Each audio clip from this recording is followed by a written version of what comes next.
Anna Seawald, and this is Authentic Parenting, a podcast about personal development in the context of parenting, where I explore how you can find more calm, connection, and joy in parenting through the process of self-discovery and inner growth with a trauma-informed lens. I'm a parent educator, and my mission is to help children by helping parents.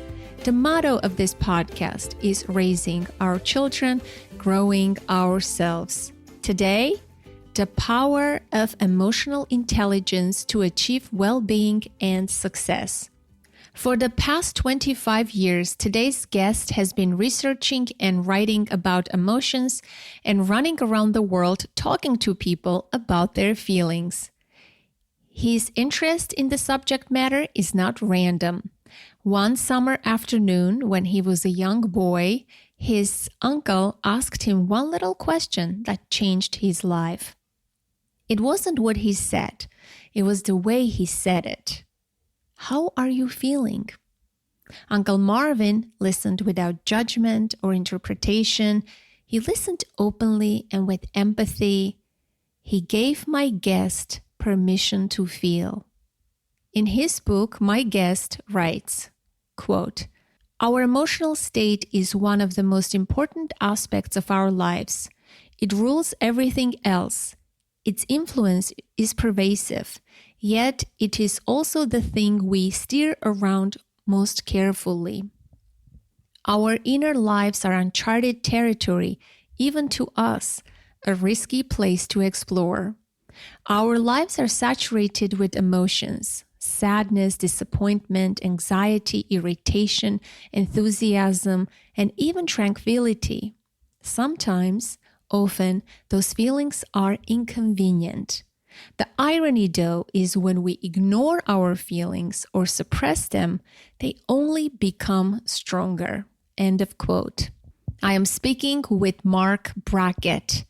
He's the founding director of the Yale Center for Emotional Intelligence and a professor in the Child Studies Center, Yale School of Medicine at Yale University. His grant-funded research focuses on the role of emotions in learning, decision-making, creativity, relationship quality, well-being performance, and organizational climate, the measurement of emotional intelligence, and the influence of emotional intelligence training on key life outcomes. Marc has published over 150 scholarly articles, received numerous awards, and is featured regularly in popular media outlets such as the New York Times, Good Morning America, CBS This Morning, and The Today Show. Marc is the lead developer of Ruler, a systemic, evidence-based approach to social and emotional learning that has been adopted by over 3,000 public, charter, and independent schools across the United States and in other countries, including Australia, China, England, Italy, Mexico, and Spain. Research shows that Ruler boosts academic performance, decreases bullying, enriches classroom climates, reduces teacher stress and burnout, and enhances teacher instructional practices. Marc speaks to tens of thousands of people each year and has been the keynote speaker at over 500 conferences around the world, including the White House, U.S. State Departments of Education, Justice, and Defense, the Surgeon General's Office, the New York Times, Microsoft, Google, Facebook, and Twitter, as well as dozens of education conferences. He is the author of a fantastic book called Permission to Feel, Unlocking the Power of Emotions to Help Our Kids, Ourselves, and Our Society Thrive, which has been translated into 20 languages. Before we get to the show, I want to mention that the topic of emotions has been a consistent focus here on the podcast. I have done an entire series on emotions back in 2018, and the series starts from episode 148 to 158 and I think you should check it out. As well as there are some great episodes on the topic, and I'll mention just a few. Episode 178, Raising Emotionally Healthy Children with Maureen Healy. Episode 129, How to Listen to Children's Big Feelings. Episode 178, Raising Emotionally Healthy Kids with Maureen Healy. Episode 216, Childhood Emotional Neglect with Janice Webb. Episode 261, How to Master Difficult Feelings with Joan Rosenberg. And lastly, episode 262, When Your Needs Are Not Met with Yvette Erasmus. And now, please enjoy this interview with Marc Brackett.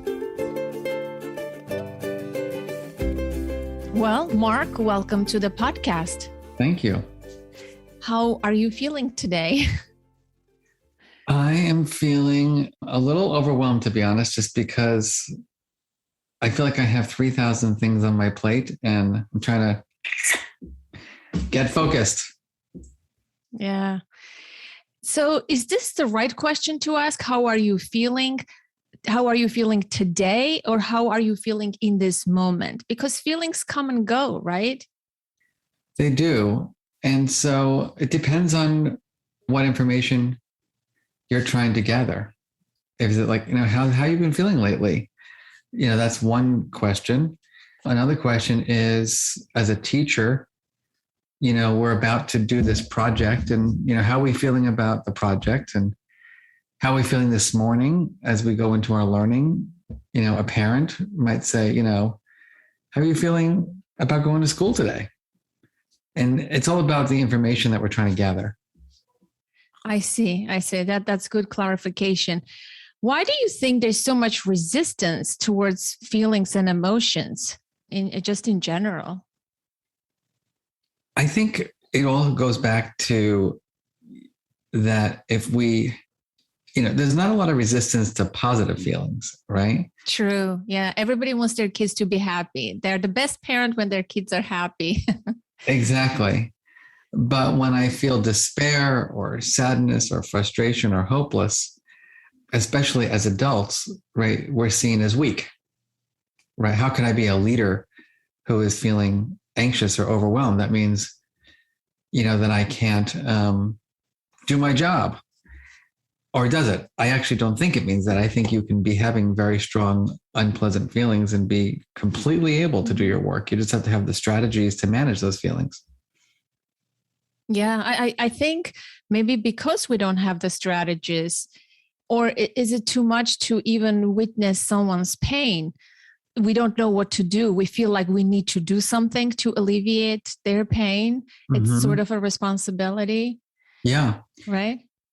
It is. But I mean, the question is, I guess, we do have a responsibility as a parent, as a teacher, as a partner, right, to support our children, our colleagues, our friends, our family members. We really can't regulate the emotions for them. We can support them, though, in that regulation process. And to be honest with you, I think the largest strategy is just being present. I happen to agree with you. Yes. What happened to Uncle Marvin? You have this phenomenal uncle that played a huge role in your life and career. And he was writing a book. I'm curious what happened to that. Well, Uncle Marvin was my hero in life. As you know, I think from reading my book, and the reason why I call my book Permission to Feel is because in many ways, I feel as if my emotional life was robbed from me as a child. I wasn't really able to talk about my feelings because while I had parents who loved me, they weren't really capable of tuning into my feelings, preoccupied dealing with their own. And I had trauma and I had bullying in my childhood. And I think what was just incredible was that I had this uncle who was writing a curriculum to teach teenagers about feelings. And he happened to be going for his master's degree in my backyard. not in my backyard, I mean, in my, where I was growing up. And we would sit in the backyard. And one day he just really asked me that question, which was, how are you feeling? And I told him everything. And he didn't say, toughen up. He said, all right, we're going to get through this together. I can only pray that everyone has an Uncle Marvin. Yeah, so true, right? I hope we can all be Uncle Marvins for our children. So you talk about feelings being integral and incidental. Can you tell a little bit about this and what's the difference? So this is really about how emotions influence our judgment and decision making, right? So you and I get into an argument on this podcast, and I'm like, Anna, like, who the blank do you think you are? Right? That's, integral. It's right there. It's like the feeling is there and the behavior is right after. The incidental is partner and I get into an argument in the morning over breakfast. I get to work and someone in my office says, would you mind giving me your opinion of this? And I'm like, I hate it. And so it means that the feeling that I have is not directly related to the judgment, but the judgment actually comes from the feeling. So if we were good emotion scientists, we would know and regulate our feelings in those moments. Correct. We would label them more accurately, and we would take moments to pause and say, you know what, Mark, you just had this huge fight with your partner. Oh, you're pissed or you're frustrated about that. And that doesn't have to influence, that next thing. Yeah, but unfortunately, it lingers, right? It colors our day. Even for years, people hold resentments and grudges. It really can. Yeah. It definitely can. I mean, that's why I firmly believe that we all need an emotion education, because people are just not taught to be self-aware about their feelings, to label them, precisely, to feel comfortable and be in environments where they can express them, and then obviously have the strategies to regulate them. Why do you think it's taking so long? I mean, this research has been going on for quite so many years, right, on emotional intelligence. Why isn't it yet part of every school's curriculum, like the way they study math and social studies? Why can't it be part of it? I think it's that it goes back to that initial question you asked me. People are afraid of this stuff. They think that, you're going to open Pandora's box by talking about anxiety, and like people are uncomfortable. They think that if, my students, my children know about my stress and anxiety, that's going to make me seem weak. And so we've got to get rid of all those biases, I think. Mm. Oftentimes on this podcast, when I interview people, sometimes they share, vulnerable stories that make me emotional and like cried, right? Several times I've cried, and you forget that it's public, clearly, right? Because I'm having an intimate conversation. Sure. But what it happens is usually people contact me, the listeners, and say, thank you so much for being so open and authentic and vulnerable and showing your feelings. So people like that, but yet we're afraid to do it ourselves. Hence your point, permission to feel. Right? Yeah, I think, again, oftentimes the people who, are attracted to these kinds of podcasts, right? They've already, we're preaching to some of the converted. True. So the question is, how do we get the people, down the block who, may not be as open to listen to these things? And, that's what we have to figure out, I think, because it's the people who are the, as I call them, the emotion judges, that we have to get this information to, so we can help them to become emotion scientists. Yeah, I completely agree. So we already said the words emotion scientist and emotion judge. Can you tell the characteristics of an emotional scientist?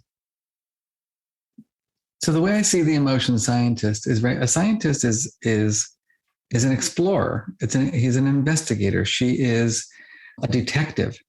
And so the goal of the emotion scientist is to be curious about their own and others' emotions, to be precise in the way, they talk about them, and to be in like this continuous evaluation improvement mode.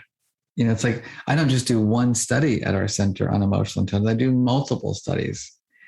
And the more studies that I can do, the better predictions I can make, the more reliable, I can be. The emotion judge, on the other hand, is closed, critical. The emotion judge says things like, Anna, why are you so angry? Anna, stop being so sad. Anna, get over it. They're just very presumptuous. Yeah, presumptuous. They attribute emotion to people as opposed to have that curiosity. I always say we have plenty of room for the judges in the courtroom, but no room for it, in the bedroom, or in the classroom. I mean, you've taught a lot, you traveled the world, you've been doing this work for a long time. I'm curious, have you met people either in your circle or through this work who are already naturally very emotionally intelligent without doing this work or the training? I think the answer is kind of yes and no. And it gets to the kind of the nuances of the work, which is being kind and nice and friendly, which is what some people confuse with emotional intelligence. Those are naturally occurring traits in the world around us. But being emotionally skilled and emotionally intelligent is different because it's the language. You have to learn the language. We're not born with an emotion vocabulary. You have to learn the emotion regulation strategies. You have to at least observe them from people, in your upbringing, and then apply those, to your own relationships. And so I think there may be some personalities that are more prone to learning about emotional intelligence, but I want to assert that emotional intelligence is a learned concept. So what's the difference then between feelings and emotions? Or you don't even go there in your work? No, we can. I think at the simplest level, emotions are these responses to things in our environment. All of a sudden, a stranger, knocks on your door. I live in the country now. So if someone knocks on my door, it's like, what's going on here? Right? It may be surprise or wonder or shock. You pick up the phone and you hear the bad news that someone is in the hospital. All of a sudden you feel sadness or fear. That's an emotion. A feeling is more of a subjective kind of private experience. Like, I don't feel like going to the movies with that person because I just don't want to be around them. I got this feeling that like things are not going to work out. That's the way we think about feelings. I also want you to talk about why emotions matter. Why do we even care about emotions? Why should we care about emotions? Why can't we just shove it under the rug, numb those feelings, and live our lives? So we talk about 5 reasons why we should all care about emotions. The first is attention, memory, and learning.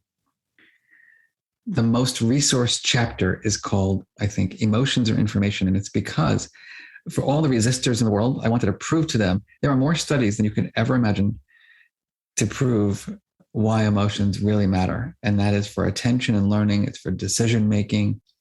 It's for the quality of our relationships. It's for our physical and our mental health. It's for our everyday performance. And so when we experience, for example, strong, unpleasant feelings like anxiety and stress and don't have the strategies to manage it, lots of things fall apart, like our ability to focus, like our ability to make clear decisions, our ability to be present and be a good friend or partner or family member, our ability to be psychologically healthy. And finally, oftentimes our performance gets affected because the emotion, if it's not dealt with well, takes over. But importantly, and I want to say this like 350 times, is that there's no such thing as a good or bad emotion.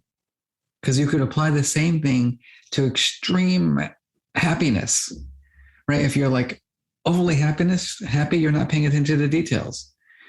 If you are toxically positive, you're probably not very healthy psychologically, and you're probably going to have difficulty with real relationships. And so it's not about whether, the question is not, are emotions good or bad? The question is, are there certain emotions that are better for us to experience to achieve certain goals?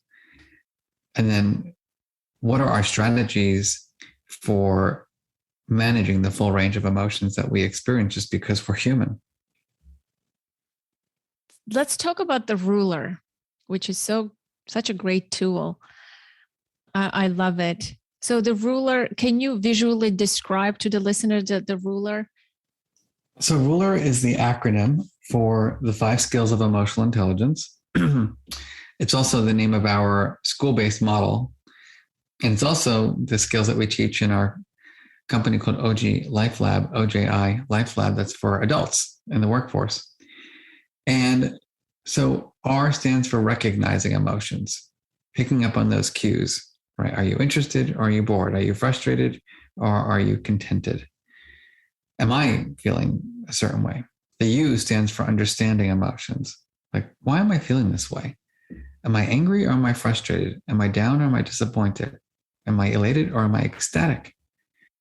The L stands for just being precise, like really precise.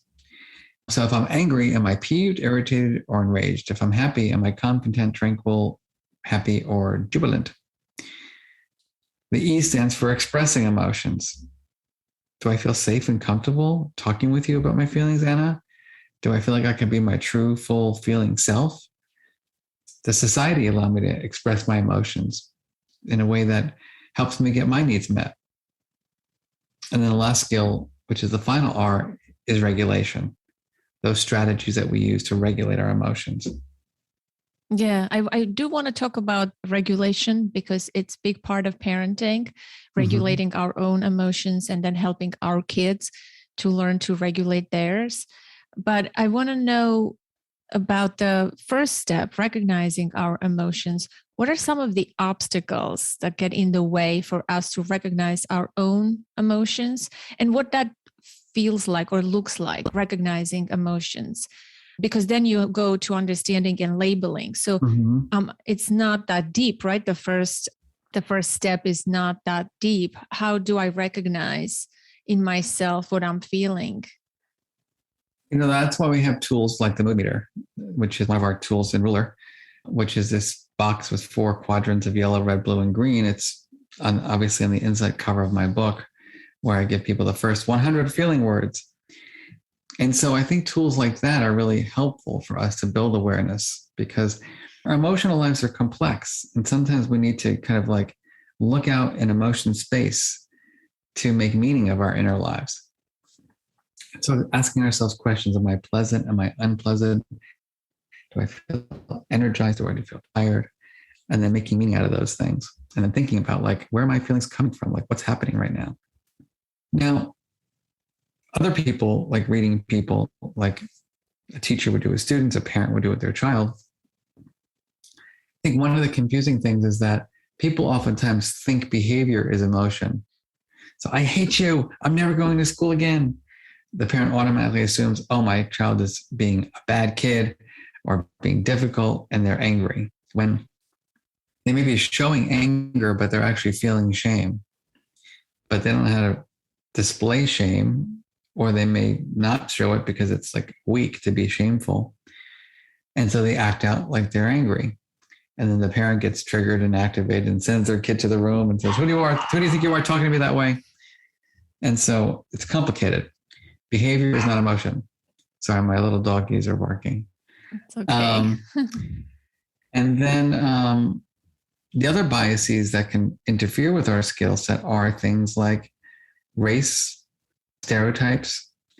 We're much better at reading emotions of people who look like us, right? We just have more exposure to their facial expressions and the way their faces are shaped.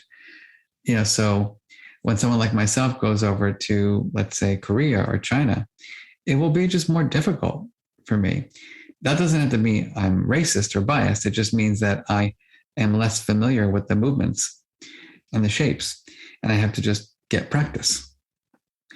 There are, though, examples of racial bias in such that, for example, oftentimes we perceive Black boys as displaying more angry facial expressions than white boys. We see Asian women as being able to handle pain better than white women.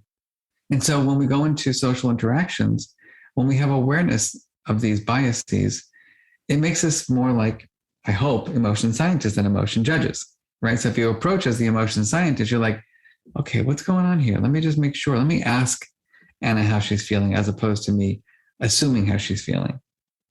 And the more we can move away from assuming or attributing emotion to people to being open and curious and asking good questions, the better off the world's going to be. So when we assume what someone might be feeling, are we projecting some of our own emotions in the moment? Or it's just how we perceive the world in general? It's both. It can be, like if I want my kid to be fine because I have to go to work and I don't want to deal with it, I'll be like, honey, everything's fine, right? And so that's a little bit of manipulative projection, maybe. If it's a really good day, you might just be like, everything's fine, right? I'm feeling fine, so you must be feeling fine, because we like people to believe what we believe and see things the way we see them. Are emotions contagious? I once read an article in some magazine. It said that emotions are contagious. If you're in a room with people, I'm not sure if it was about more quote unquote negative emotions. Yeah, they are. And all emotions are contagious, meaning that a stressed out leader is going to be a stressed out workplace. A stressed out parent is going to be a stressed out home. Because what happens is that when we're in environments with people, especially those who have greater power than us, we start feeling their feelings. I think what's very interesting about that research is that we start feeling it, but we don't really know why we're feeling it. And so then we start making up stories about our stress or anxiety that may not be true, which can only have negative consequences. So is that the understanding part of the ruler? Understanding why our emotions happen or where they're coming from? Is it really matter where our feelings come from? Because I feel like we always get caught up in interpretations and stories. And is it that relevant in this very moment? It is, actually. It's very important, because let's say I'm a parent and I've got 3 children and they're all anxious. But, one of my children is feeling anxious because kids in their classroom are not wearing masks and they're feeling uncertain about, going to school and fearful. Another one of my kids is in the red quadrant or anxious because they're just completely clueless about what they have to know for the big test coming up. And another one of my kids is anxious because they're about to join a new sports team and they don't know anybody. And so everyone presents themselves as in the red and anxious. But the strategies that I would use to help my one child deal with the problems with masks, the other child with the studying habits, and the other child with the relationship building would be completely different. So it's really the understanding piece that gives us the direction about how to help someone regulate. Oh, thank you for that. How about the labeling piece? Same thing. It's just same thing. We need a common language. We need to agree that anger means injustice, disappointment means unmet expectations, enraged is stronger than angry, peeved is less strong than angry. So that way we can communicate. I agree with that. So there are degrees of anger, there's degrees of frustration, and all of those other feelings. Mm-hmm. to kids, it always feels, or to adults too. Sometimes you ask, how are you feeling? I'm mad, or I'm angry, or I'm sad. Yeah. And it's always this higher degree. I used to play this game with my daughter when she was young. She's 13 now. And when she was little, I would say, when she was upset about something, I was trying to do my own emotional intelligence sort of thing. I would say, okay, honey, on a scale of 1 to 5, how upset are you about this? Okay, when you lost your teddy bear, how upset were you then? Or I would give examples of different scenarios where she felt sad, so she can have this perspective sort of comparison and say, okay, on a scale of 1 to 5, I'm feeling 2 because, it was just, I lost my favorite toy, or I left it somewhere. I wasn't sure if I was doing the right thing. I can't tell right now as a 13-year-old if it helped, because she doesn't want to talk about feelings at all. She feels very uncomfortable when I go there, and when I poke a little bit, how does that make you feel? She's like, don't be a therapist with me, Mom. So is that a good strategy that parents can use to sort of give perspective? Well, I think you have to be really careful about how you approach talking about feelings with your children, because if they feel like it's babyish, they're just going to really, especially teenagers, they're really going to be turned off by it, and so I think it's got to be done very cleverly, in terms of fitting in at the right time at the right place. And then also the parent has to be good at giving examples that feel real. Like, gosh, I was at work and I had this really frustrating meeting, and I said something really unkind to, a colleague of mine. They were really angry with me afterwards, and I feel terrible about it. I'm trying to figure out what activated me and why I said it and how I can manage it. That's real. And I think that's, a nice way to kind of bring real world examples into the conversation.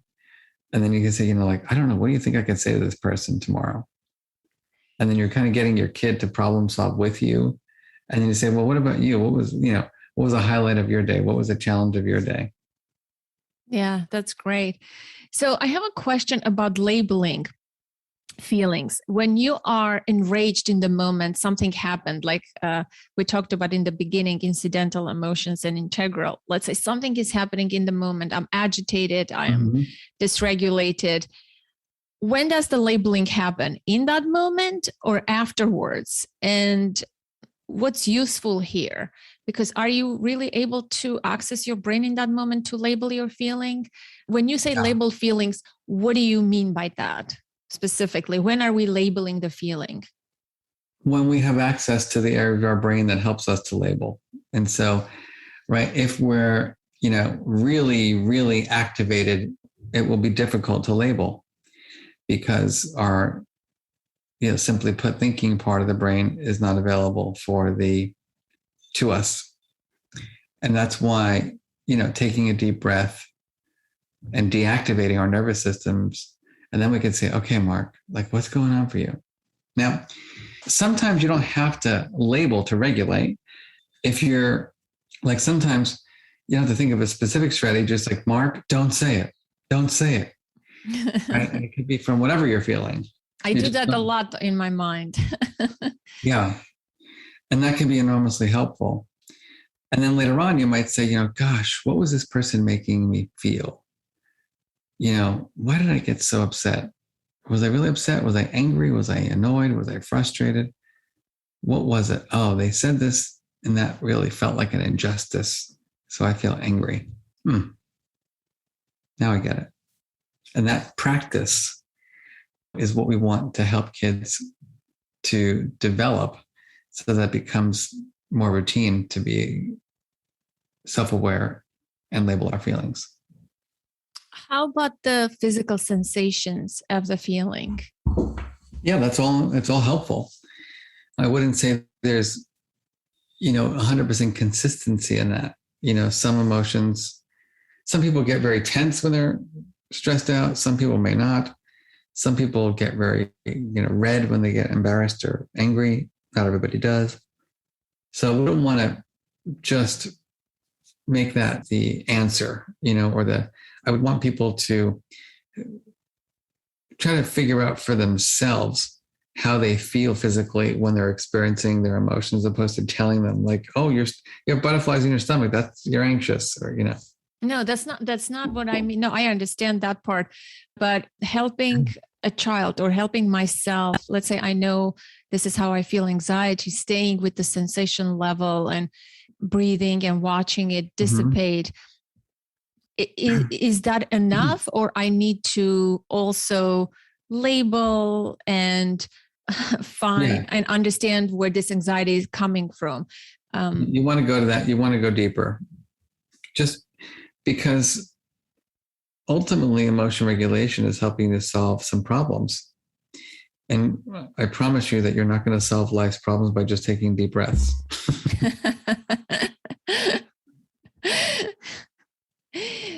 What part of the ruler have you worked hard on yourself personally?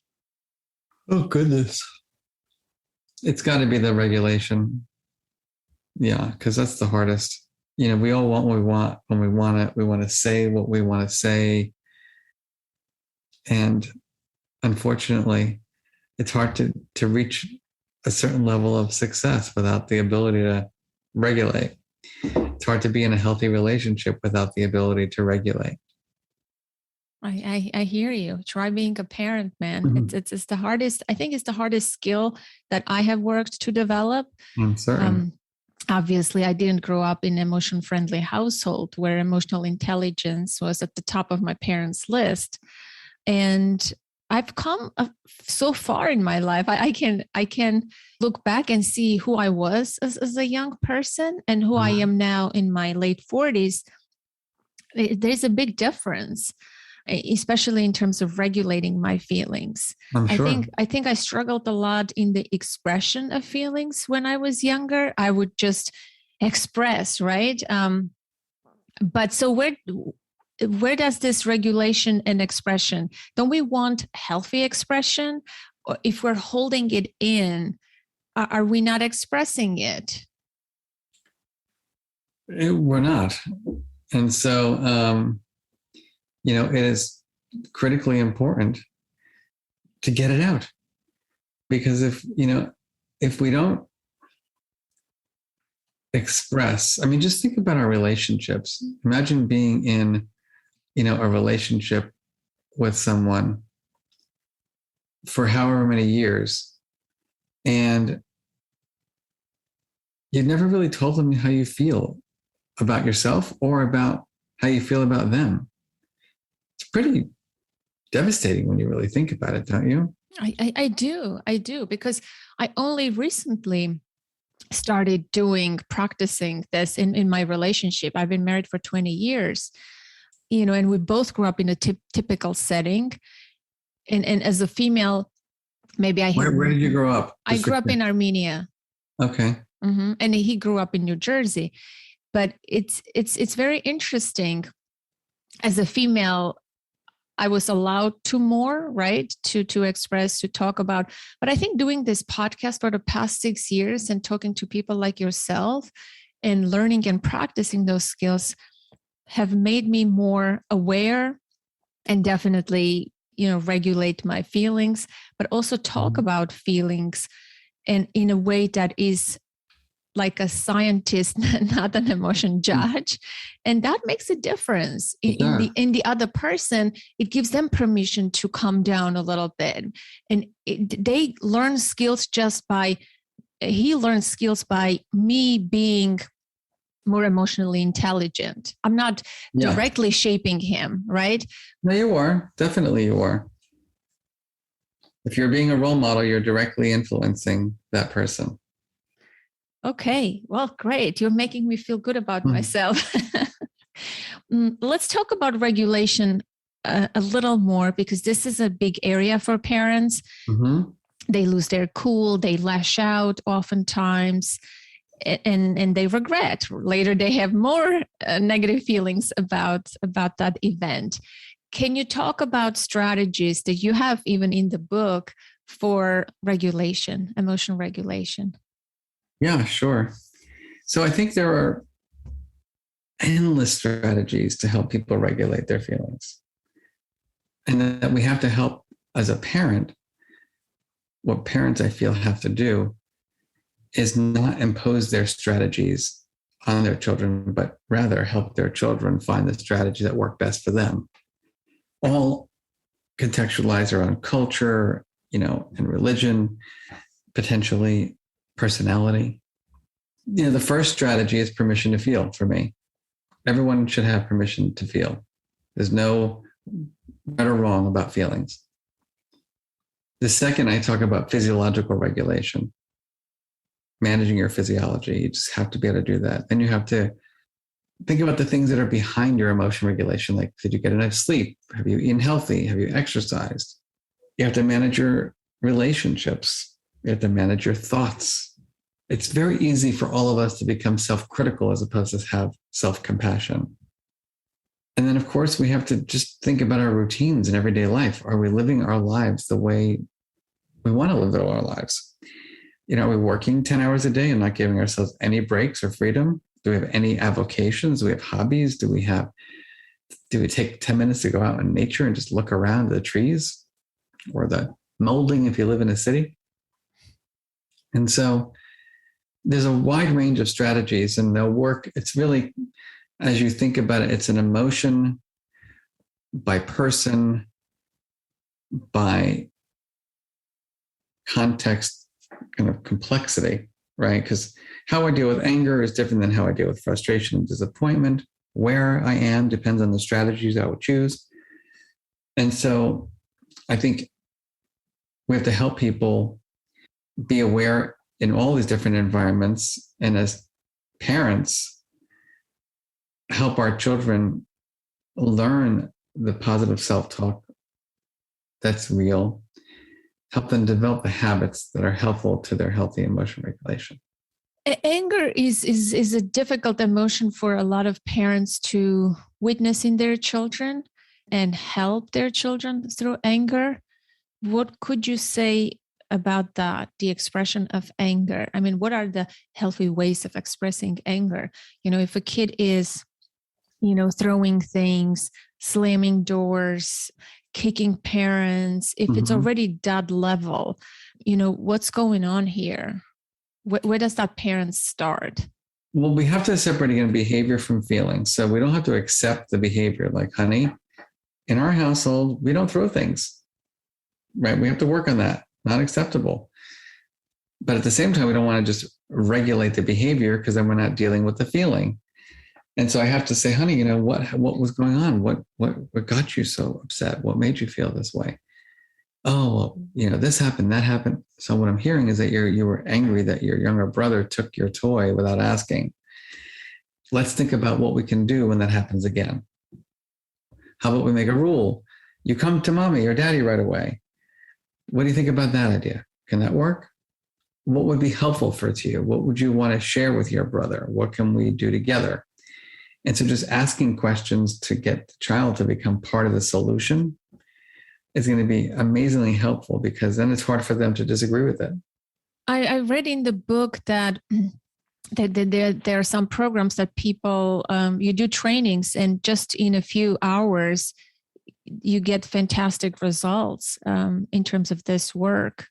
Can you speak about some interesting stories or results, either with schools or with, different programs, or maybe there's a fantastic story that shows like a transformative effect? There's just so many. I feel blessed because Ruler, which is now, I'm talking about Ruler, the program or approach, is in 3,000 schools across the United States and 27 countries. Wow. How do you feel about that? I feel blessed and excited and daunted and grateful, and lots of feelings. When you say it's in the schools, is it part of the curriculum, or is it an auxiliary program? So Ruler doesn't work that way. You don't buy Ruler as a kit. The entire school goes through Ruler training. So every subject they see through the lens of emotional intelligence? Ideally. But there's also very specific tools that they use, like the mood meter, to build self-awareness. We have a tool called the Charter to talk about the hoped for feelings that people might have. And so, one of the best examples I have is a little boy. I wrote about him in my book because he was so impactful to my development, who was horrifically bullied in his elementary school years, really hated school. And now he was at a ruler school, and he was so afraid of getting picked on and bullied again. And when he was in his literature class where they were doing a lot of on ruler and emotional intelligence, he wrote a beautiful poem about his feelings of being bullied and isolated and the impact it had on him and the bully himself. And he was afraid to read it to his peers because he was afraid that they would make fun of him and bully him. In the end, after a couple of weeks of the teacher kind of encouraging him, and then the teacher asking him if she could have permission to show up with other teachers, he had a self-esteem group. And he decided, okay, I'm ready to read my poem. He got a standing ovation from his peers. Kids came up to him at the end and said, that may be how your other school was, but this school, we don't treat people that way. Why I love that story so much is that this boy, I went back to that school a couple of years later, and he saw me and he goes, "Do you remember me, sir? Do you remember me?" So I'm like, "Of course." And he goes, "I really want to be a poet, and I would really love for you to look over some of my poetry." And I said, "I'd be delighted." And he came over and he put down a whole stack of poems, and he looked me in the eye and he goes, "Look for me on the bookshelves." And I have to tell you, that moment is one of the highlights of my career, because here was a boy who was from very, very, very dysfunctional parents and a very marginalized community with high poverty. And here he was flourishing because the school had decided to take seriously how kids feel. Wow. I got goosebumps all over. What a story. So I have a question now then. How your life would have been if you had this from the very beginning of your life? Like if you had parents who were attuned to you, who practiced a ruler, or, you grew up in an emotional friendly family where parents regulated their feelings, they listened to yours, you had permission to feel, and all of that. How do you think your life would have been different? In what ways? I think I would have had more clarity about my purpose and passion earlier, maybe have less suffering. Maybe, or for sure. I think for sure. Yeah. It's a tricky question because I think we're all beginners at this work. And I don't want parents, I remember I gave a speech on bullying in the brain a couple of years ago, and a woman came up to me at the end of my presentation. She goes, "Are you telling me I damaged my child's brain?" And I was like, "I didn't say that. And I don't want you to think that. But I am telling you, you need to be kinder and more compassionate to your kid." And so the good news is that our brains are malleable, and we can always improve our knowledge and our skills. We can always try to be more positive in our relationships. And so I really think that's the framing of this work, is that it's about putting forward in our lives the skills that matter, so much to our healthy development. And my hope over the next decade, while I'm still mostly active in this work, is that this other side of the report card will become as valuable as the side that most people think is the most important side. And I think we're getting closer. I think people are starting to recognize that emotions matter and that we need the skills to manage them effectively. Yeah, I agree. I mean, I could tell you a story what happened in the pandemic with my daughter. she was struggling. It was remote school. She was 7th grade, and I contacted the school. I said, why don't you, ask them how they feel, what what their days are like. Why can't they have like peer groups and talk about what they're going through? They were just hammering on academics, and I was receiving emails 4 or 5 times a day from school that she was failing, that she was not doing well, that she was absent, that she was turning her camera off. It was so hard to get that message through that it took 4 months for them to put this peer group together so that they can gather and talk about their feelings. And one teacher implemented in the beginning of the class, but it wasn't enough and it wasn't timely. How can, people know, how can people enroll their schools in the ruler program? Or like, I want to know, is my daughter's school? I'm thinking it's not in your program clearly, but is there a way for people to get their districts to get the program into their schools? There is. That's the best question you've asked me yet. I want to be involved. I want to bring this to my daughter's school, first and foremost, for example. What can I do?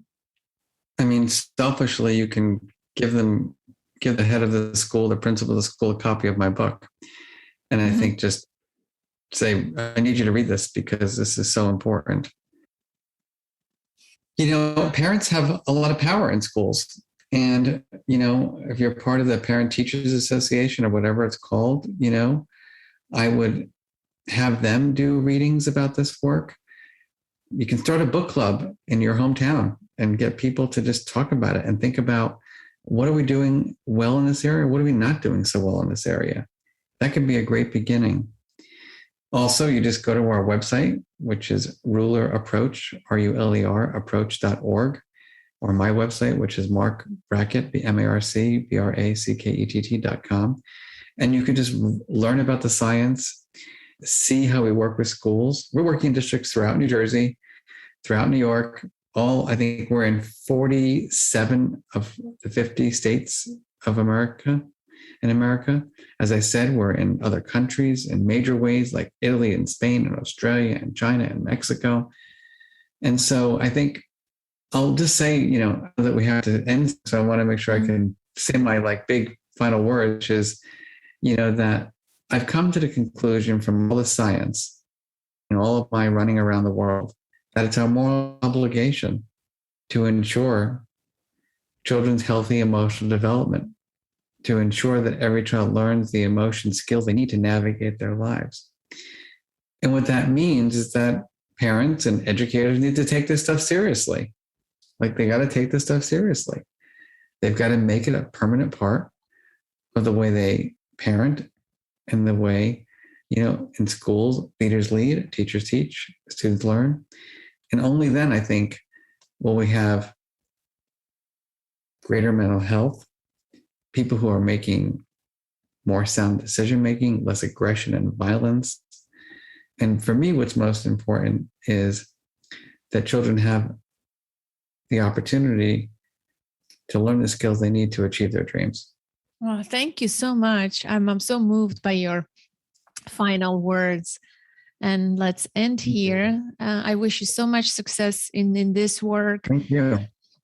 You're a phenomenal person. So thank you. And I'm going to get my school involved. And there are many listeners on the podcast. Hopefully they will be proactive and push and think like I do. I would hope so. Because especially now, as we still are figuring out how to manage the last 2 years of this pandemic, emotions are high and low and everywhere else. And if we don't address them with love and curiosity, I don't know what's going to happen. I know in the teaching profession, the burnout is really high. Parents are feeling burnt and tired. And so we've got to give ourselves that permission to feel. And then we've got to give ourselves and everyone the strategies to help us manage those feelings in ways that are helpful. So anything I can do to help, I'm there for. And Anna, I just appreciate you bringing me onto your podcast. Thank you so much. It was truly an honor and a great pleasure. Thank you. Thank you. That concludes today's conversation, my dear listener, and I hope you enjoyed it. What's your biggest takeaway? Did you find it useful? I really think you should check out Marc's book. It's fantastic. It integrates psychological research, educational practice, and compelling stories, including Marc Brackett's own life experiences to make emotional intelligence come alive. As always, I would love to hear from you. If you have a comment, question, or feedback about this episode or the podcast in general, you can send me a note to the email info@authenticparenting.com. You can call the number 732-763-2576 and leave a voicemail. And of course, for international listeners, there is a free tool on the contact page of my website called SpeakPipe. Go to authenticparenting.com/contact and you will access it. If you enjoy the podcast, you can help us out by leaving a review on Apple Podcasts or by taking a screenshot right now of this episode and sharing it on social media. As you know, I only use Instagram, and you're welcome to tag me. I would be happy to reshare your post. You can find the show and follow it wherever podcasts are played: Apple Podcasts, Google Podcasts, Spotify, Amazon Music, Pandora, and elsewhere. Until next week, connect to the present moment, to yourself and your children. I am Anna Seewald. Thank you so much for listening.